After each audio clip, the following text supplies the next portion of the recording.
তুমি তাই নৌ বেটির বিবাহ করো, যে বেটি সন্তান বেশি দেয় তাইলে ফকর, যে বেশি স্বামীরে মায়া করে ভালোবাসে বেশ, তাইলে আসরের দিন আমি ফকর করবো আমার উম্মত বেশ। নবী যে করছেন পিতার লাগে কইছে, অর্থাৎ তুমি ও বিবিরে বিবাহ করো যে বিবিরে তার স্বামীরে মায়া বেশি বছর ভালোবাসিছেন, বেশি মায়া বেশি করছেন। তাইলে আমি এক জওয়ান মানুষ, আমি ও বিবিরে বিবাহ করতাম যাইন তার স্বামীরে মায়া বেশি করবা, এখানে আমি জানতাম গিলা।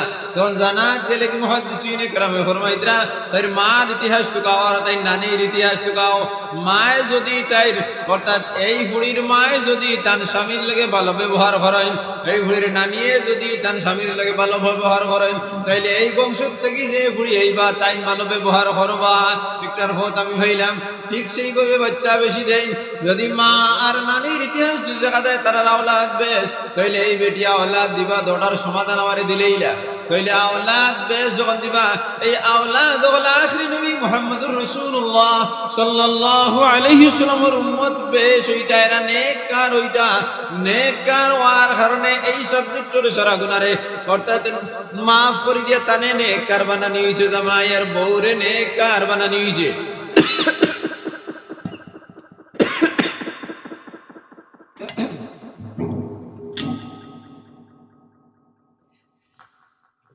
মাতিকে বুঝা গেছে নি? অর্থাৎ এই বংশটাকে যখন আওলাদ হলাইবা এরা নেককার হইতা। কেমন নেককার হইতা? নবীদের কিয়ামতের দিন ফকর করতে পারতা আমার উম্মত বেশ, তাহলে নবীদের উম্মত বেশ ফকর করতে হইলে নবীদের উম্মত হিসাবে উঠা লাগবে না নি? যে উম্মত দ্বারা ফকর করতা অর্থাৎ নেককার মানুষ হওয়া লাগবে।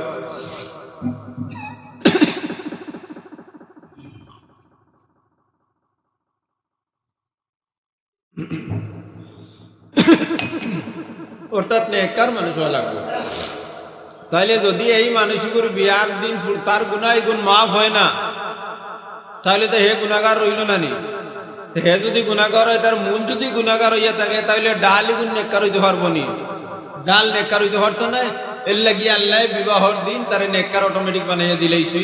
তার বংশ যারা আইবা এরা নেককার বনিয়া আইতা। অতখান তো বুঝা গেছে নেককার বনিয়া আইতা। এখন আমি বিবাহ দিলাম, জওয়ান হয়ে বিবাহ করলাম, বিবাহ করার করতে কি টান টান করো নেক আওলাদ হইতে হইলে তান বিবাহর বাদে তান বিবির লগে মিলিত হবা, মিলিত হওয়ার থেকে লইয়া তান বাচ্চা জন্ম হওয়ার থেকে লইয়া তান মৌত পর্যন্ত ফইলা তান বিবির লগে ভালো ব্যবহার করা লাগবো। কারণ তান শরীর থেকে একটা অংশ তান বিবির শরীরের মধ্যে গেছে, যে জিনিসটা গেছে এই জিনিসটা পাক না না পাক, বাতিও কিছু পাক না না পাক, না না না পাক নয়, না পাক কখন হইতে পারে না, ওইগু আমরা ভুল বুঝা। যে মানুষের শরীর থেকে যে জিনিস ট্রান্সফার হইয়া বিবির শরীরও গেছে কি ইগুন না পাক নাই, ওগুন বিবির শরীরও যাওয়ার বেটার শরীর থেকে বাড়াই গেছে গিয়া, আর বিবির শরীরের মধ্যে গিয়া ঢুকছে না, ওইল না পাক। মত বুঝছেনি? আর বেটার তার স্বামীর শরীর থেকে যখন ট্রান্সফার হইয়া বিবির শরীরের মধ্যে গেছে গিয়া, তখন বিবির শরীরের ভিতরে না বাড়ে ভিতরে, তাহলে পাক না না পাক? পাক। আর যখন স্বামীর শরীরের মধ্যে আসলো পাক না না পাক? পাক। কারণ একজন মানুষ যখন নামাজের মধ্যে যায় তখন পাক না না পাক হইয়া যায়, আল্লাহর দরবারও পাক না না পাক হইয়া যায়, পাক। তাহলে তার শরীরের মধ্যে এই সমস্ত জিনিসগুলো আছে না নাই? আছে। তাহলে এগুলো পাক আছে না না পাক? আছে, পাক। আর যখন বিবির শরীরের ভিতরে গেছে কি এখন পাক না না পাক? পাক হইয়া গেছে কি মানুষ অর্থাৎ স্বামী স্ত্রী যখন মিলিত হইলা, মাতিটা কিছু খাসা আর নে খারাপ পাইতরা নাকি বহুত বহুত বুঝার জিনিস আছে। মাতিতাম নি আমারে দিছেন সাবজেক্টের লাগি মাতিয়া, কত কও যদি মুলাইসা পাইছে বড় খমিন মানুষ বা ইলা নাই কিন্তু জিনিসটা মাতিতাম নি। সাল্লাল্লাহু আলা সাইয়্যিদিনা ওয়া মাওলানা মুহাম্মদ ওয়া আলা আলিহি ওয়া আসহাবিহি ওয়া সাল্লাম। স্বামী স্ত্রী মিলিত হইলা, এখন আমরা কই আরে স্বামী না পাক স্ত্রী না পাক, তার গোসল কর, যে না না তার শরীর পাক নাই, না পাক নাই, বিবির শরীর না পাক নাই, তার হুকুম হইল না পাক, শরীর না পাক হইছে না।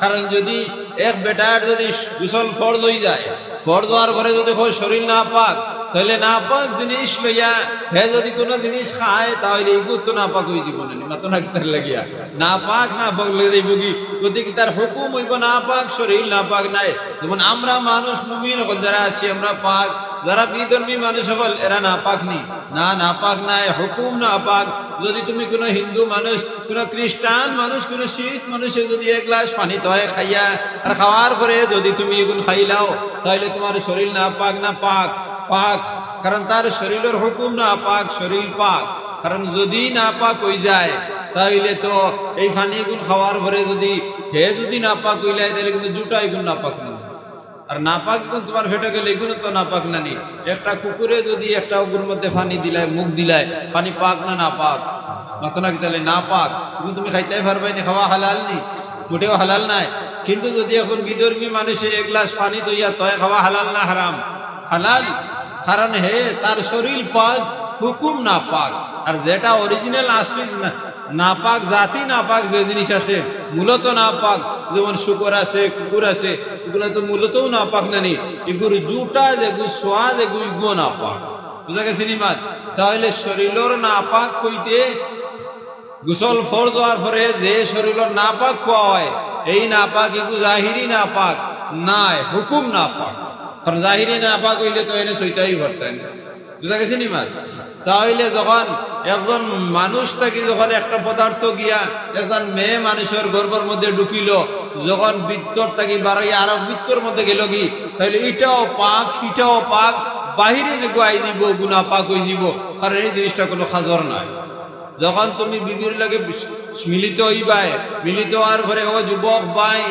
ও দিন থাকি তোমার জিন্দগির হিসাবের মধ্যে আনা লাগবো এই দিন থাকি যদি তোমার বিবির সামনে যদি কোনো মিসামাত মাতো কোনো গালি দেও তাহলে গালির আসর এগুলো তোমার বিবির ফেটোর মধ্যে যে জিনিসটা আমানত রাখছো তার মধ্যে এই ভিতরে দেখব গিয়া এখানের মধ্যে কোনো সন্দেহ নাই যখন মানুষ যদি খারাপ মানুষ হয়ে থাকে আর বিবাহর পরে যদি হে খারাপ কাজ করে না আর তার মুখের বাসারে সহি করিলায় তার করতে গিয়ে নেক মানুষ হল জন্ম লইন অনেক সময় মানুষ কই না ইয়া হাঁটার করতে গিয়ে নেক করতে গাইলো খিলা ইলা কইনি গালির সময় লিয়ার লাইগুর বাফিকুল আমসাম এক শুয়োর আসে কোনো মানুষে কই দিন আস্তাগফিরুল্লাহ আমি আমার কথা হইয়ার না মানে আমি খেউরের কথা হইয়ার না মানুষে কই না ইগুর বাফিকু তো হাস্তা না ফাক ইগুর করতে গিয়ে হাবি চুগরাইগু কিলা হইছে অনুমান করা যায় না ও বাজুর ইতিহাস চুগাইলাও চুগাইয়া দেখিও তার বিবাহর পর তাকে তার মুখ রেখে কন্ট্রোল করে লইছে তার মধ্যে না ফকির আছে না এর লাগি তার শরীরের এক হিস্সা মুন্তকিল হয়ে ইন্তেকাল হইয়া আরেক জায়গা যাওয়ার কারণে এগুর মধ্যে তার আসর গেছে পড়ে গেছে বালা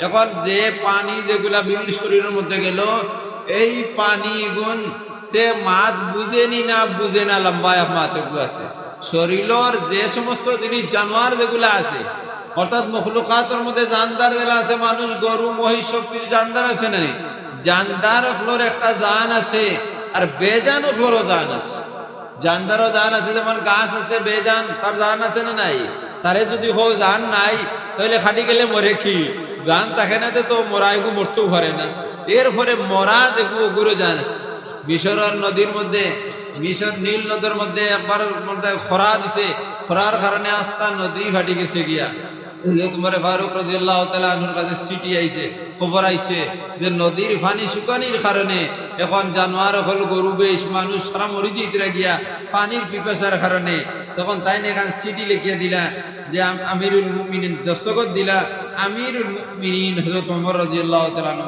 চিঠির মধ্যে হইলা ও পানি তুমি যদি আল্লাহর মখলুক হইয়া দেখো তো মাটির থলে দম লইও না উফরে আইও বারইয়া কারণ আল্লাহর মখলুক হলোর পরিশানি হর ও কাগজ ওখান নিয়ে নদীর ফসে দিছিল দেওয়ার পরে পানি আই গেছে পানি বেজান একে হুমলো কিলা আর বুঝলো কিলা পানি তো বেজান না নি একে হুমলো কিলা কারণ এই কথা কিন্তু পানি হুনছে তো হুনার বাদে তো উঠিয়ে আই গেছে না নদী পড়ে গেছে গিয়া তাইলে পানি করে বেজান হইতাম না জানদার হইতাম জানদার তার একটা জান আছে যে আমরার তসুবার দ্বারা আমরার অনুমান দ্বারা এগুলো বোঝা সম্ভব নাই ওলা মানুষের শরীরের মধ্যে যে সমস্ত পানি যেগুলা আছে এইগুলারও জান আছে এর লাগি স্বামীর জিম্মাদারি হইল বিবির সামনে কোনো অশ্লীল শব্দ ব্যবহার করে না কারণ অশ্লীল শব্দ যদি ব্যবহার করেন তাহলে এই ভ্রূণের মধ্যে যে জিনিসগুলা আছে এগুলো শুনতে পায় ফোন থেকে আসর হয়ে যায় পরে দুনিয়া তাওয়ার ঘরে খালি ফু একশর দেবাইবা এগুলো ঠিক হইতো না তখন প্রথম জিম্মাদারি হইলো হবাদুর তুমি তাও করো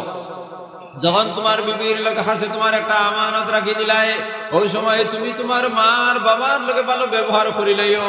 যদি মার বাবার লোকে ভালো ব্যবহার করো না, তাহলে তোমার বিবির কাছে যে আমানত আছে সেই আমানতে শুনব।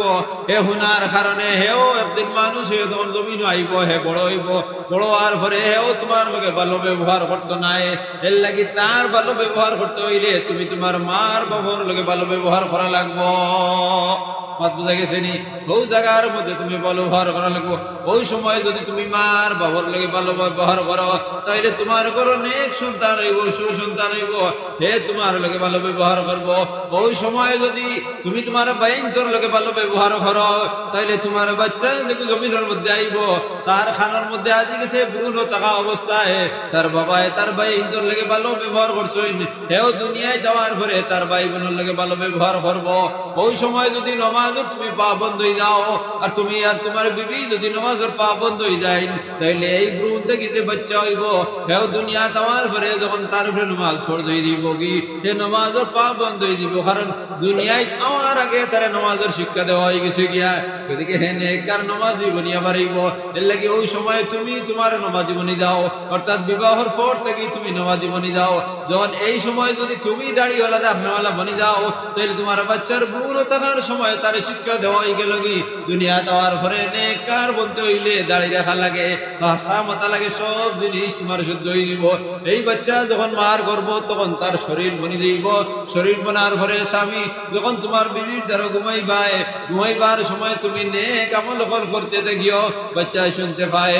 আব্দুল কাদের জিলানী রহমতুল্লাহ আলাইহি দুনিয়ায় যখন আইলা, আবার যখন আওয়ার পরে যখন তার মাত খোদা করার ক্ষমতা আল্লাহ দিলেইল, অর্থাৎ 2 বছর বয়স হয়ে গেল কি মসজিদে গেলা, তিলাওয়াত শুরু করলা।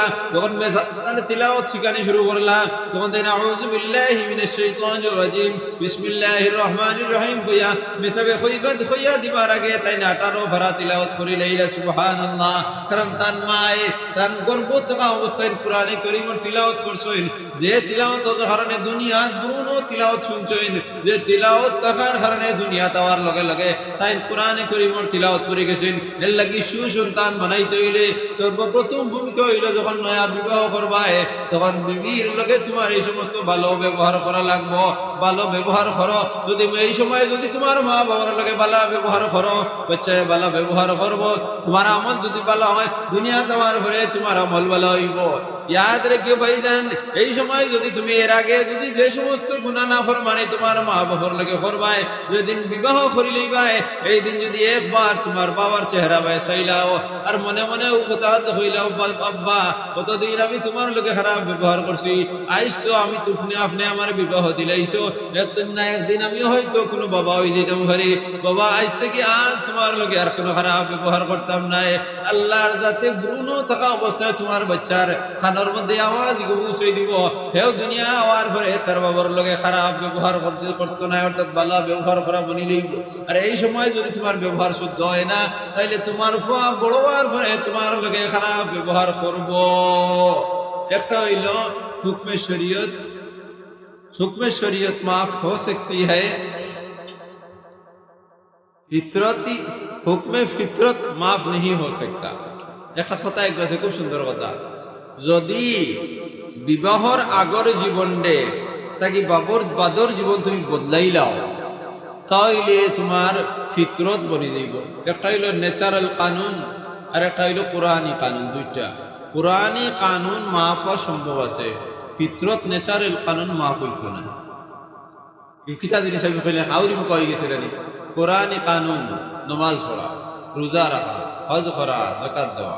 একজন মানুষ নমাজ পড়ছে না, বুড়া হয়ে গেছে গিয়া, আর এখন তার নমাজের ফুস আইছে, ইয়া আল্লাহ নমাজ পড়ছি না, এখন তো মরি চাইতাম, কোন ভাবে কাজ করেন না, হাতেও কাজ করেন না, এখন তো আমার ভয়ঙ্কর পরিস্থিতি দিব। আর শুরু করছে খান্দা, তোলা তোলা নমাজ পড়ে আর খান্দের, ফজরও খান্দের, আসরও খান্দের, জোরও খান্দের। ফর আল্লাহ এখন তো আমি বুঝছি, কিন্তু যত নমাজ আমি ছাড়িছি আমার বাকি জিন্দগিতে কিন্তু পুরা করতাম পারতাম না। এক সারা খান্দের, আল্লাহর দয়া আই দিতে পারে, আই গেলে আল্লাহ মাফ করে দিলে, তার হক রে নষ্ট করছে, এগুলো হুকম শরীয়ত। কিন্তু একজনে তার বাপরে গালি দিছে, মারছে, বাপর কাছে তওবা করছে না, এই গুনাহ তার ফুয়াদ থেকে তার উপরে আদায় করা হয়। কারণ এগু তো ওবাজুর থেকে আইসে নানি, বাপর বাজুর থেকে আইসে নানি, ইবাজুর থেকে তো নাই, ওবাজুর থেকে আইসে। এর লাগি ইবাজুর তওবা করার আমল, আমল দ্বারা তওবা করার একটা সুরত হইল বিবাহ করা। বিবাহ করার পরে ওবাজুরে ওবাজু বদলাই লাও, দেখবে নেককার বলে দিব।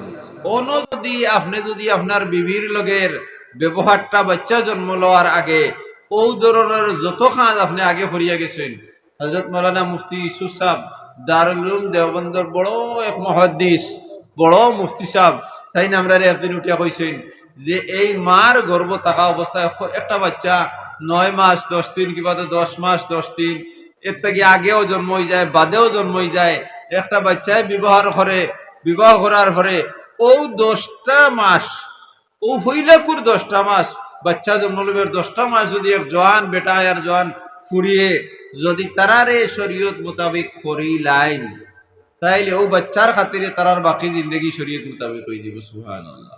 আর বাচ্চাইগো মূলত তাকে মুমিন বনিয়ে সুসন্তান বনি দিব গিয়া ও ও ও ও টাইমটা মাত্র 10 মাসের টাইমটা, কারণ 10 মাসের প্রত্যেকটা গড়ি হিসাব করা লাগবো। এখন তো আমার জওয়ানকির সীমা ফারাই গেছে গিয়া, এখন যদি আমি গুনাহ করি কিন্তু মাফ হইতো না, হইবনি। দেখো একটা হইল জিনা করা, জিনা এগুর সাক্ষী রাখছেন 60টা, শরীয়তে 60টা শাস্তি না, 60টা সাক্ষী নানি, 60টা সাক্ষী যেগুন রাখছেন এগুলো তো অত্যন্ত মজবুত সাক্ষী, কারণ 60 জনে এক সুরতে দেখা লাগবো, ও হালতে দেখা লাগবো। আর যদি সাক্ষী যাওয়ার পরে এইন কইন আমি ওলা দেখছি, হেইন কইন আমি ওলা দেখছি, হেইন কইন আমি ওলা দেখছি, তাহলে এরে দূররা হইতো 4.5 জনটা দূররা হয়ে যায় নানি, তাহলে সাক্ষী একলর শাস্তি বেশি হয়ে যায়। একজনের দূররা হইলে তো 100 দূররা নানি, জিনাকুর বেটার বেটির শাস্তি 100 দূররা নানি, আর সাক্ষী একলর দূররা হতো কত না কিতার লাগি 80, একজনের 80, তাইলে 60 জনের কত হয়, 4 80, 4 0 0 আর 4টা 32, কত হইলো 320। তাহলে সাক্ষীর শাস্তি বেশ নি না দোষীর শাস্তি বেশ? সাক্ষীর শাস্তি বেশ। বহু সাক্ষী গুণ সাক্ষীও খলরে রাখা হয়েছে, এই ব্যাপারে তুমি দেন যদি সাক্ষী উল্টা পাল্টা করো তাহলে দোষীর থেকে তোমার দান্ডে শাস্তি বেশি দেওয়া হয়নি। অর্থ এখন হয়নি শাস্তি বেশি দেওয়া হয়। জিনাকুর যারা জিনা করে দেশ যদি এক গাঁও যদি মনে করেন উদাহরণস্বরূপ 15টা জিনার ঘটনা ধরা পড়ি যায়, 15টার মধ্যে যখন কাজী শরীয়তের সামনে নিয়ে আদালত বহরানি হয়, একটাও ঠিকানি যায় না, ঠিকানি ইলা একটাও ঠিকানি যায় না, সাক্ষী বেরাদরিলায় কি তার লাগি বেরাদরিলায়, কারণ এই গুনাইগু মানুষ বিবেক হারা হওয়ার ভরে করে, জিনার গুনাইগু মানুষ বিবেক হারা হয়ে যায়, নিশার মধ্যে ভরি যায়, গুনার মধ্যে মধুস যখন হয়ে যায় তখন তো গুনা ভরে, গুনাইগু তার মধ্যে গুনাইগুর মধ্যে হে লিপ্ত হয়, তখন যে সময় হে জিনার গুনার মধ্যে লিপ্ত হয় তখন তার মধ্যে মানবতা কোনো জিনিস থাকেও না, যার কারণে লিপ্ত হয়ে যায়। এর লাগি আল্লাহর পক্ষ থেকে গুরু সাক্ষীও করার আসনের অর্থ হইল মানুষ যদি এইরকম ফড়ি যায় গিয়া তাহলে আল্লাহ তারে বাঁচাইবার চেষ্টা করছেন। 60 জন সাক্ষী দ্বারা একজন কমজোর হয়ে গেলে গিয়া হে বাঁচি যায়, বাঁচে না হে বাঁচি যায় কি, কারণ এই গুনাইগু আলোক এক গুণা যেগু মানুষ ইচ্ছা করি করে না, যেগু মানুষ বিবেক হওয়ার পরে করে। যখন একজন মানসিক গুনাহ করে ও জিনার সময়ও তার ভিতরে ডর খুব বেশি থাকে, এখানে ইয়াদ রাখবো। অন্য গুণা যখন চুরি করে চুরি যায় অত ডর থাকে না, অর্থাৎ যদি ধরা পড়িও যায়, যদি যেগুনতে দর্শন এগুন তার থেকে যদি শক্তি কম হয় তাবড়াই তুবড়াই দেব গিয়া। গরু চুরিত গেছে এখন ধরা খাই লিছে, তখন হইলা হয় কুস্তি করব, কুস্তি করিয়া এরপরে ফালাইয়া যাইব, এরপরে যদি বান খাইব। কিন্তু যদি একটা মানুষে জওয়ান মানুষে জিনা করে আর ওই সময় এক মাসুম বাচ্চা যদি সামনে ভরি যায়, তাইলে ও মাসুম বাচ্চারে মারার সাহস তার নাই, সাহস করতে পারেনি, ডরাইয়া হে এমন বিভেদ দিব না, ইয়াল্লাই গেনি খই দে, ইয়াল্লাই গেনি খই দে, ইয়াল্লাই গেনি খই দে। নাই তো যদি গরু চুরিত গিয়া ধরা খাইলে দিলা মালিক রে তাবড়াইয়া বাগিয়া দেয় কি, ওগুলো তো তাবর দুগু দিয়ে হে দেখতে পারে না নি। কিন্তু সময় হরু বাচ্চার হে দেয় না কি তার লাগি, কারণ এই সময় হে আবেগ বিবেক সম্পূর্ণ হে আড়াই ফেলাই দিছে, তার মানবিক শক্তি আড়াই দিছে। যে বাচ্চারে এক তাবর দিলে একবারে মারা যায়, হৌ বাচ্চারে দেখে হে ডরাই গেছে, তাহলে হে কতহান নিচে পড়ে গেছে নাকি, বুঝা গেছে নি মাত? এর লাগি একজন মানুষ যদি হেসায় তার আওলাদ রে নেককার বানাইতো, তার লাগি এই 10 মাসের জিন্দগিটার হে কাবু যদি করে লইতে পারে, তার বাকি জিন্দগি হয়ে যায়। এই 10 মাসের জিন্দগি অতিক্রম করার পরে এক বাচ্চা যখন মার গর্ভ থেকে জন্ম লয়, তখন হে নেককার বনিয়া জন্ম লয় না গুনাহগার বনিয়া জন্ম লয়? বাকিও ভাই কিছু নেককার বনিয়া না গুনাহগার বনিয়া? আরে ভাই এক সুরর করতে কি বাচ্চা একটু জন্মে, যদি এক হিন্দু করতে কি বাচ্চা একটু জন্মে, খ্রিস্টান করতে কি বাচ্চা একটু জন্মে, হে নেককার হিসাবে জন্মে না গুনাহগার হিসাবে জন্মে? নেককার। কুল্লু মাউলুদি ইউলাদু আলাল ফিতরাতি ফাআবাওয়াহু ইউহাউদানিহি ওয়া ইউনাসসিরানিহি ওয়া ইউমাজ্জিসানিহি। প্রত্যেক নবমৌলুদ বাচ্চা ফিতরতের উপরে জন্ম হয়। মাল ফিতরতু ইয়া রাসূলুল্লাহ, এই ফিতরতুল ইসলাম, ফিতরত কোন জিনিসের নাম? নবীজি সাহাবায়ে কেরামে জিজ্ঞাসি, সাহাবায়ে নবীজি ফরমাইছেন আল ইসলাম, অর্থাৎ ফিতরত হইল মযহবে ইসলামের নাম। ফাবাওয়াহু ইউহাউদানিহি, তার মা বাবা দায়িত্ব বেশ, দা বাপ থেকে মার দায়িত্ব বেশ। যখন এক বাচ্চা জমিন আইলো, আমার লগে তারে কলিমা দেওয়াইতো, কারণ এক বাচ্চা দুনিয়ার জমিনে হওয়ার পরে তাই ডান ডানে দিয়ে একজন ফরিস্তার জন্ম হয়, বাউদের দিয়ে একজন জিন্নাতের জন্ম হয়। বুঝা গেছে নিমাজ? ডাউন তারে দি এক ফরিস্তার জন্ম হয়।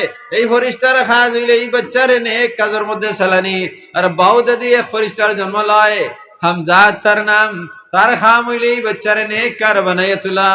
যখন বাউদারর ফরিস্তা হওয়ার লগে লগে এই বাচ্চা যখন মার গর্ভ থেকে আইন আবার লগে লগে ওগুরে খুঁটা মারে, অর্থাৎ কুসা এক গু মারে, কুসার লগে খান্দা দেয়। এর লাগি এক বাচ্চা জন্ম লওয়ার লগে লগে ফরিস্তার জন্ম হয়। আর ফরিস্তার জন্ম হওয়ার লগে লগে তার খানোর মধ্যে আজান দিলেই তাই আজান দেওয়ার সুন্নত কারণে, কারণ আজান যদি তার টাইম মতো হয়ে যায় তাহলে বাউদারর হামজাদর মৃত্যু হয়ে যায়। অর্থাৎ মৃত্যু কিভাবে হয়? ইগর শয়তান থাকে না, হেও ইমান লইয়া। সুবহানাল্লাহ। বুঝা গেছে?